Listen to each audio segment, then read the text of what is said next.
올해는 기해년입니다. 기해 그러면 기는 천간의 6번째입니다. 해는 돼지해입니다. 그래서 이 기라고 하는 것을 오행으로 따지면 흙에 해당이 됩니다. 흙을 색깔로 따지면 노란색이랍니다. 그래서 기해년 그대로 해석을 하면 노란돼지입니다. 이 노란돼지인데 노란돼지라기보다는 노란색이 의미하는 것이 황금이라서 그래서 황금돼지랍니다. 기해년이 12년 전에 돼지해는 정해년이었습니다. 정이라고 하는 것이 천간으로 따지면 불입니다. 불은 무슨 색깔입니까? 빨간색, 붉은색인데 붉은색은 불길하다고 해서 사람들이 해석하기를 해가 넘어갈 때 황금 지붕에 비추면 붉은색으로 빛난다 그래서 정해년, 12년 전의 정해년을 황금돼지해라고 선전을 많이 했습니다. 그리고 황금돼지해라고 하는 말을 믿었기 때문인지 12년 전에 출산율이 평년보다 많이 높았답니다. 그때 태어난 아이들이 지금 12살, 우리 나이로는 13살. 소희가 몇 살? 13살. 소희가 황금돼지해에 12년 전에 태어난 아이예요. 그 전에 돼지띠는 몇 년이겠습니까? 1995년 을해년입니다. 을해년은 을이라고 하는 것이 오행으로 따지면 금입니다.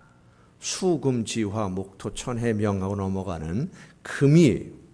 그래서 황금돼지해였습니다. 아니 어떻게 돼지해만 되면 황금돼지예요.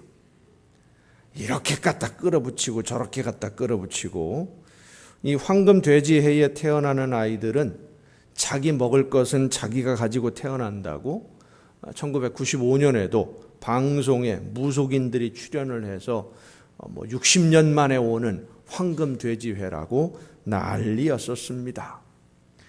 그런데 올해 이제 2019년 올해 기해년은 600년 만에 돌아오는 황금돼지해랍니다. 어떻게 돼지띠가 되면 다 황금돼지가 되는지 어떻게든지 하여튼 좋은 쪽으로 해석을 해보려고 하는 그런 모습들이 저는 좀 이해가 안 돼요. 1995년에 태어난 황금돼지해에 태어난 아이가 저희 둘째 아이입니다. 설아가 1995년생이거든요. 이 모든 것을 돈의 가치로 계산하려고 하는 우리 시대의 단면을 보는 것 같아서 좀 마음이 씁쓸합니다.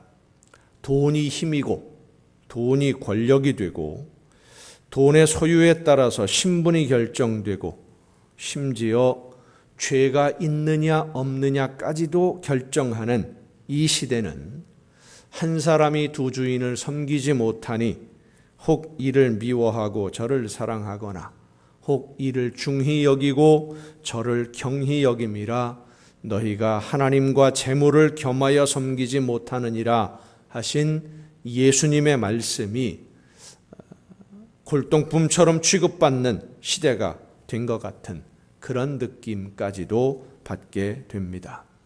이 시간 우리에게 주시는 말씀을 들음으로써 재물에 대해서 돈에 대해서 우리 믿는 성도들이 어떤 자세를 가져야 하는지 성령의 음성을 듣는 귀한 은혜가 여러분에게 충만하게 임하시기를 간절히 바랍니다. 오늘 우리가 읽은 본문 말씀은 말라기서입니다.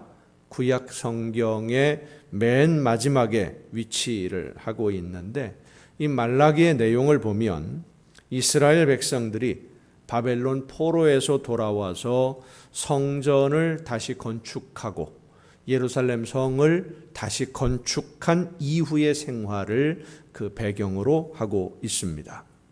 포로에서 돌아온 이스라엘 백성들이 마주친 현실은 그들이 기대했던 것과는 참 많이 달랐습니다. 전쟁에서 져서 포로로 끌려갔는데, 그리고 포로로 끌려간 지 70년이 넘었는데 다시 고향에 돌아와서, 고국에 돌아와서 성전을 다시 세우고 나라를 다시 세우고 한다는 것은 그 당시로서는 거의 불가능한 일이었습니다. 전쟁 포로가 고향에 돌아가는 것 자체가 당시로서는 불가능한 일이었고, 고향에 돌아간다고 하더라도 이미 다른 사람이 차지하고 있던 땅을 옛날에 내가 살았던 땅이라고 돌려달라라고 말할 수는 없는 그러한 상황이었어요. 그래서 고향에 돌아간다는 것이 그렇게 쉽게 생각할 문제가 아니었습니다마는, 이스라엘 백성들은 고향에 돌아가도 좋다라고 하는 페르시아 왕 고레스, 초대 왕 고레스의 칙령을 하나님의 응답으로 받아들였어요.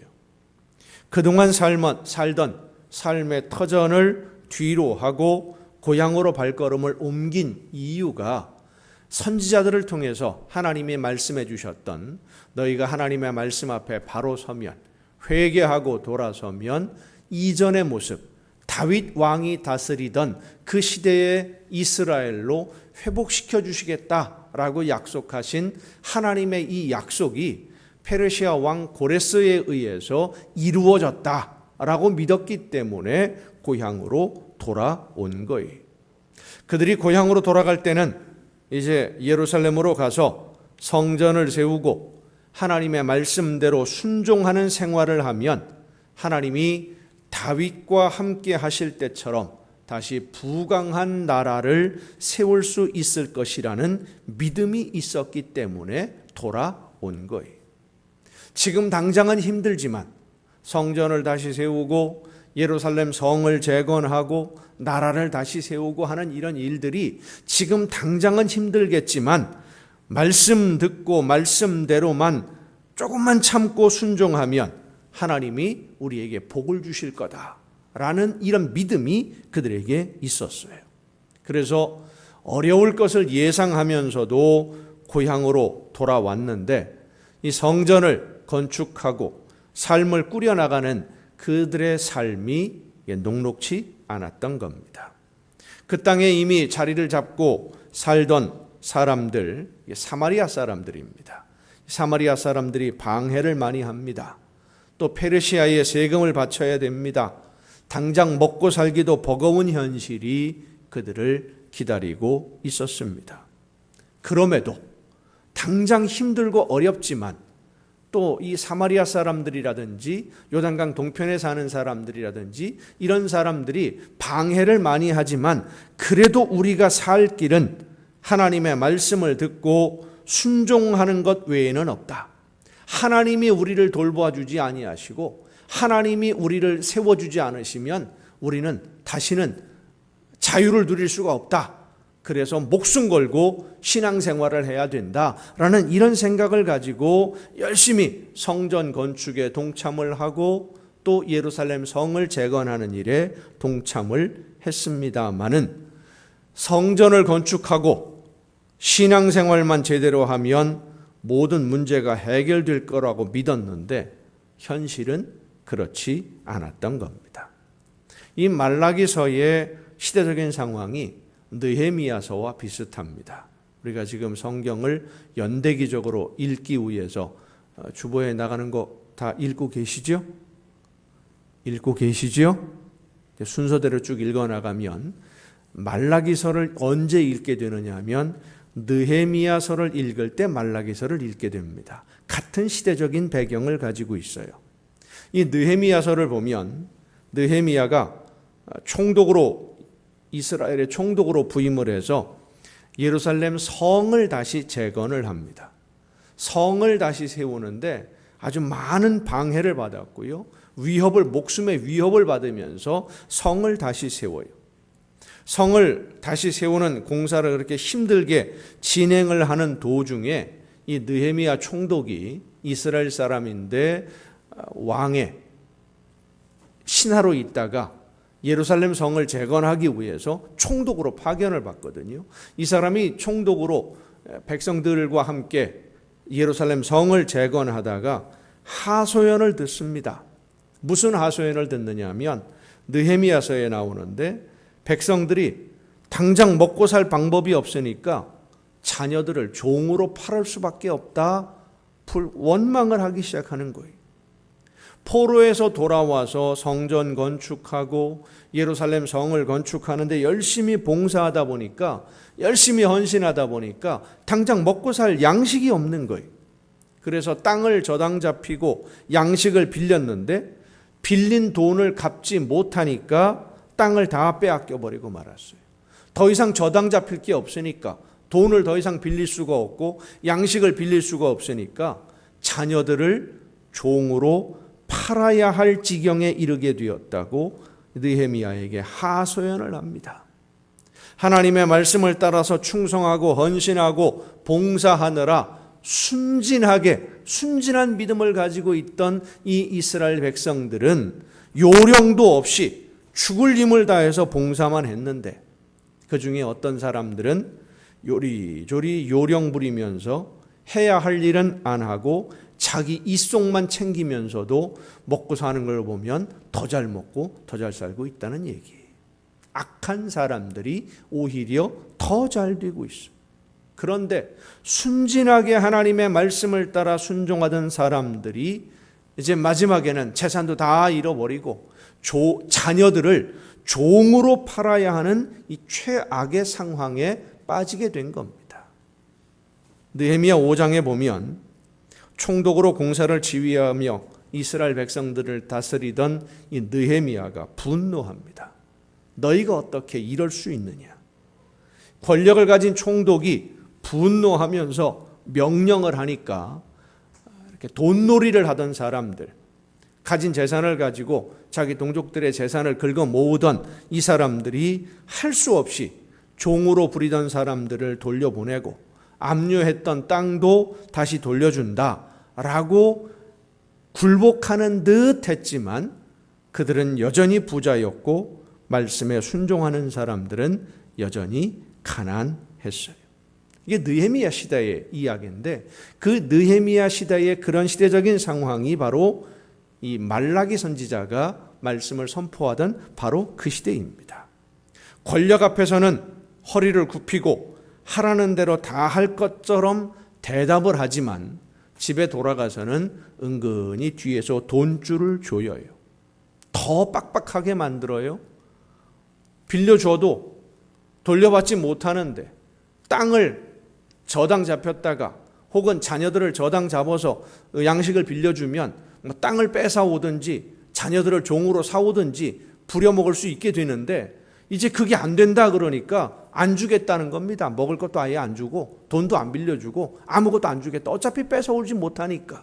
그러니까 서민들은 더 힘들어진 거예요.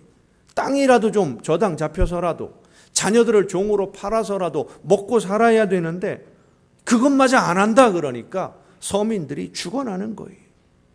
그러다 보니 힘들어도 참고 견디면서 하나님의 말씀에 순종하면 언젠가는 하나님이 보상해 주실 거다라는 믿음으로 견디면서 살았던 백성들이, 하나님의 성도들이 더 살기가 힘들어져서 하나님을 믿고 하나님의 말씀대로 살려고 하는 사람들만 손해를 보는 것 같다, 이런 생각이 드는 거예요.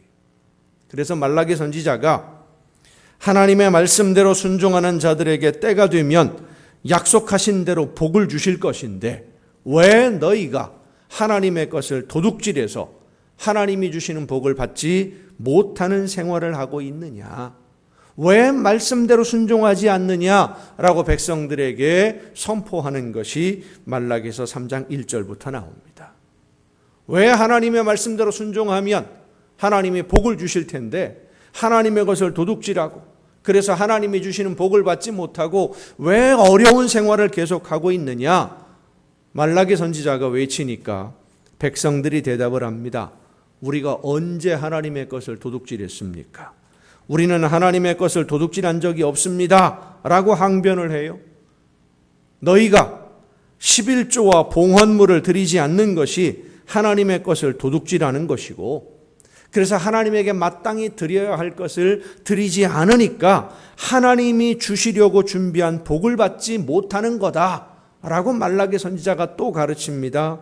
그러니까 백성들이 하는 말이 하나님의 말씀대로 순종하는 사람보다 오히려 악하게 사는 사람, 하나님의 말씀을 거스리고 이웃을 착취하는 사람들이 더 잘 살고 있는 것이 오늘의 현실인데, 언제까지 하나님만 바라보며 하나님이 복을 주실 거라고 기다리는 것을 언제까지 기다리라는 말입니까? 그거 기다리다가 다 굶어 죽게 생겼습니다 하고 불평하는 게 오늘 우리가 읽은 본문 말씀이에요. 자, 오늘 본문을 보세요. 14절을 보면 하나님을 섬기는 것이 헛되니 만군의 여호와 앞에서 그 명령을 지키며 슬프게 행하는 것이 무엇이 유익하리요? 지금 우리는 교만한 자가 복되다 하며 악을 행하는 자가 번성하며 하나님을 시험하는 자가 화를 면한다 하노라. 지금 당장 먹고 살기도 바쁜데 하나님의 말씀을 따라 순종하고 싶은 것은 우리의 마음인데, 현실은 내 코가 석자라 당장 굶어 죽게 생겨서 그렇게 할 수가 없는 이 사정을 어떻게 하라는 거냐. 악을 행하는 사람들은 더 잘 살고 있는 것 같고, 하나님의 말씀대로 순종하는 사람들은 이 힘든 현실을 언제까지 견뎌야 되는 거냐 하는 이 불평이 백성들에게 있었다는 거예요. 하나님의 말씀대로 순종한다고 해서 달라지는 것이 아무것도 없는데, 요즘 말로 쉽게 표현하면 그렇습니다.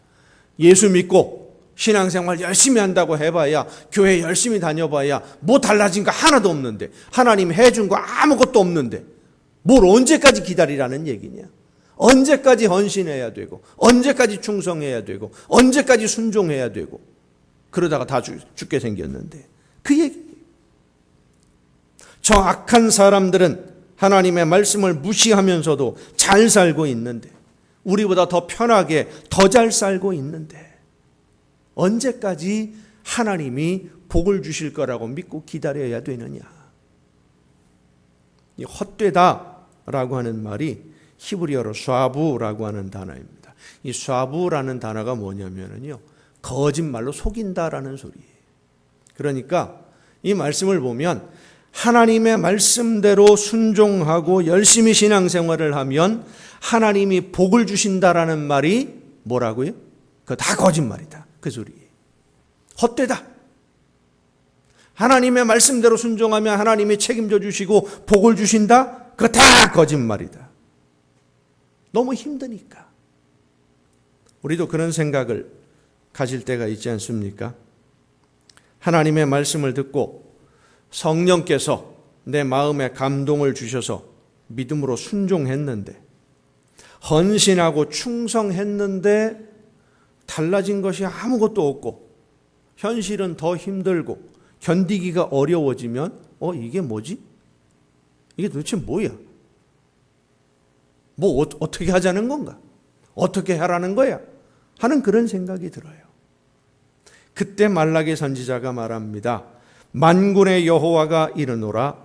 나는 내가 정한 날에, 하나님이 정하신 그날에 그들을 나의 특별한 소유로 삼을 것이요, 또 사람이 자기를 섬기는 아들을 아낌같이 내가 그들을 아끼리니 그때에 너희가 돌아와서 의인과 악인을 분별하고 하나님을 섬기는 자와 섬기지 아니하는 자를 분별하리라.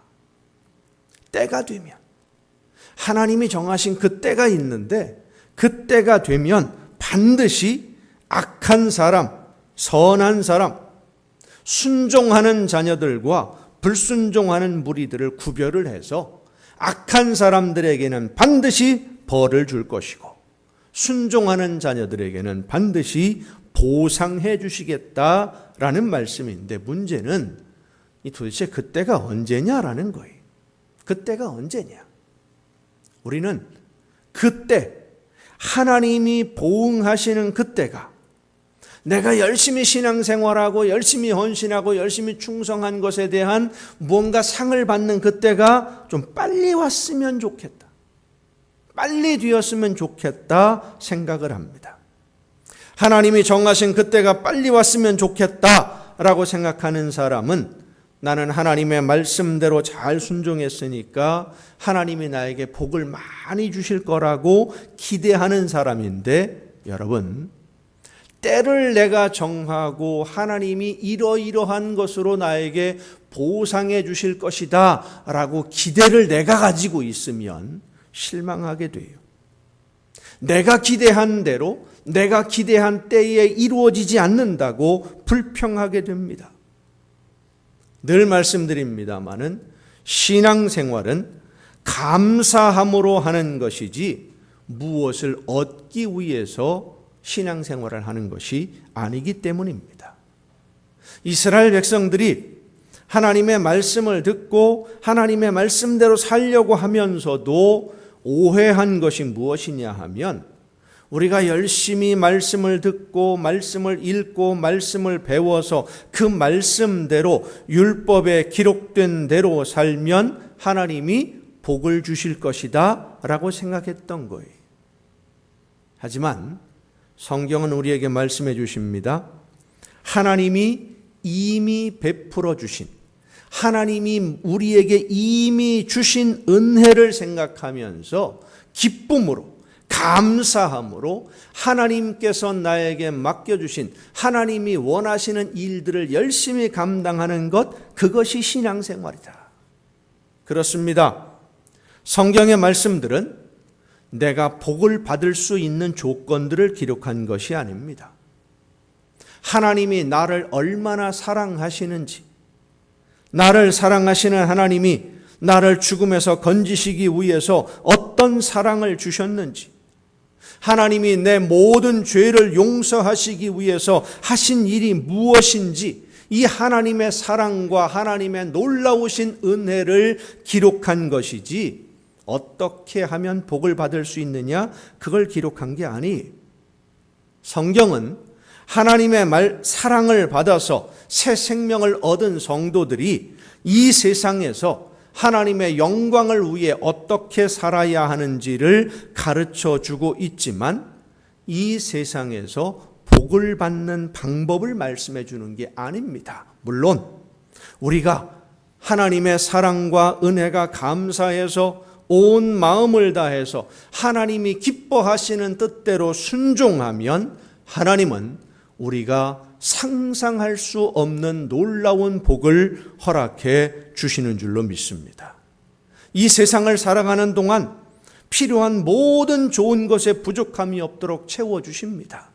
사람들이 그 사랑하는 아들을 아끼듯이 내가 너희를 아끼고 너희들에게 사랑을 베풀어주고 모든 좋은 것으로 부족함이 없도록 풍성하게 채워주겠다. 하나님이 분명히 약속하셨어요.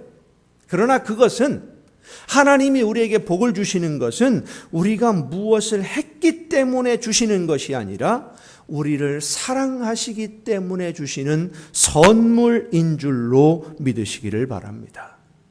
우리가 아무리 열심히 헌신하고 최선을 다해 충성한다고 해도 하나님이 이미 우리에게 주신 은혜를 갚지를 못해요.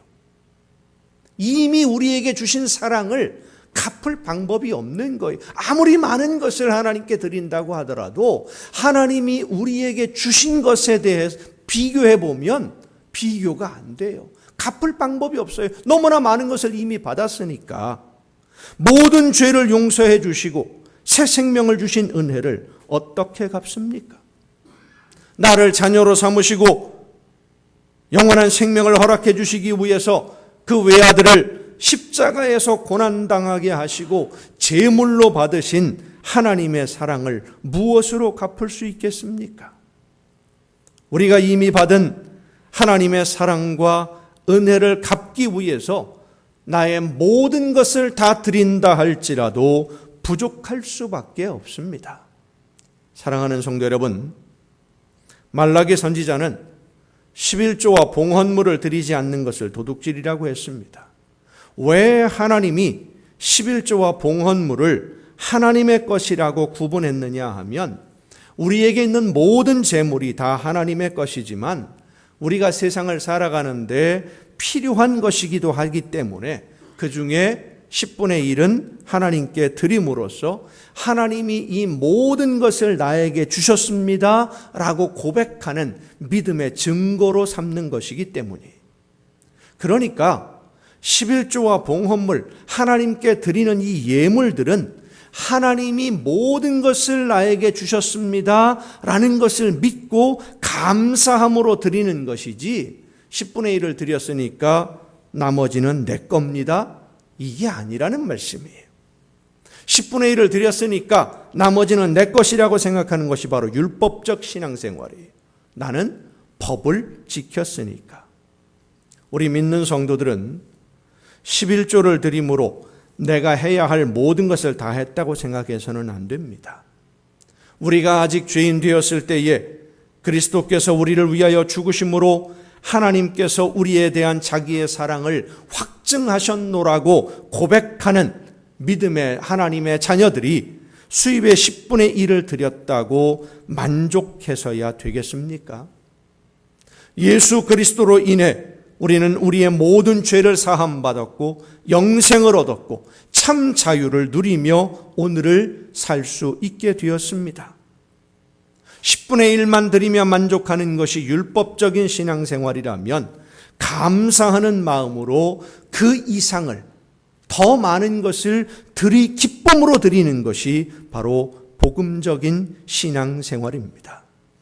모든 것을 하나님이 주셨다고 정말로 믿는다면, 그래서 오늘 내가 살고 있다는 것을 믿는다면 10분의 1만 드리고 그냥 충분하다라고 생각하겠습니까? 여러분, 11조는 신앙생활의 기본입니다.